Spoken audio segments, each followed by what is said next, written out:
আসসালামু আলাইকুম সুপ্রিয় দর্শক। তো আজকের এই ভিডিওর মাধ্যমে আমরা একটি তাজবিদ শিখব, যেই তাজবিদটি শেখা আমাদের সকলের উপর ওয়াজিব। তো আমি এই জন্য ওয়াজিব বললাম যে এই তাজবিদগুলো যদি আপনারা সঠিকভাবে আদায় না করেন তাহলে গুনাহ হবে, ওয়াজিব তরক হয়ে যাবে। এই জন্য আমরা আজকের এই ভিডিওর মাধ্যমে একটি তাজবিদ শিখব, যেই তাজবিদটা করা ওয়াজিব।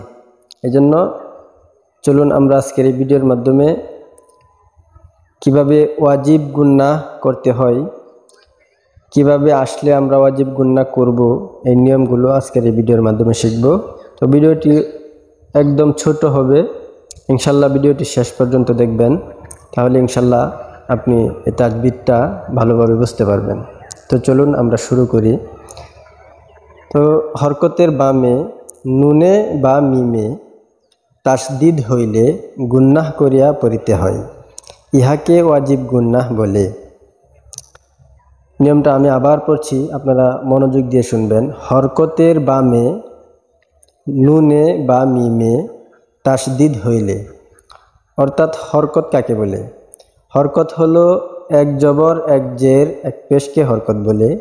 এখানে একটি জের আছে হামজার নিচে, এখানে একটি হামজার উপর জবর আছে, এখানে একটি সার উপর পেশ আছে। তো আমরা এই জের জবর পেশকে হরকত বলি। তো হরকতের বামে নুনে বা মিমে, নুনে অথবা মিমে তাসদিদ হইলে, তাসদিদ এই যে তিন মাথাওয়ালা এই চিহ্নটাকে তাসদিদ বলে, আপনারা আশা করি বুঝতে পারছেন। এই তিন মাথাওয়ালা এই যে নুনের নক্তার উপরে যে তিন মাথাওয়ালা চিহ্নটা, এই চিহ্নটা হলো তাসদিদ।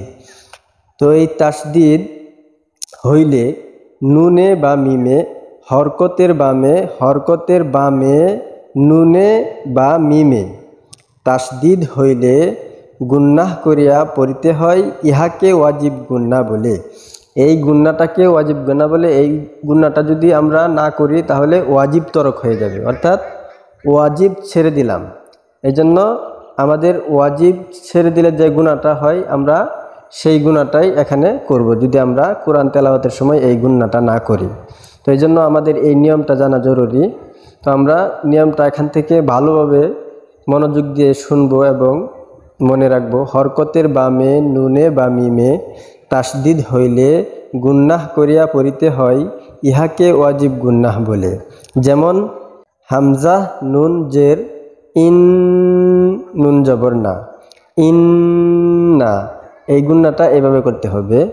ইন্না, আন্না, আম্মা, সুম্মা, জাহান্নামা, ফালাম্মা, জান্নাতিন,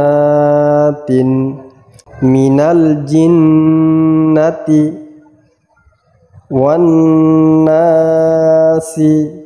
মুহাম্মাদান। আশা করি সুপ্রিয় দর্শক আজকের এই নিয়মটা আপনারা ভালোভাবে বুঝতে পারছেন। তো সুপ্রিয় দর্শক, ভিডিওটি এ পর্যন্তই। ভালো থাকবেন, সুস্থ থাকবেন। আসসালামু আলাইকুম ওয়া রাহমাতুল্লাহি ওয়া বারাকাতুহু।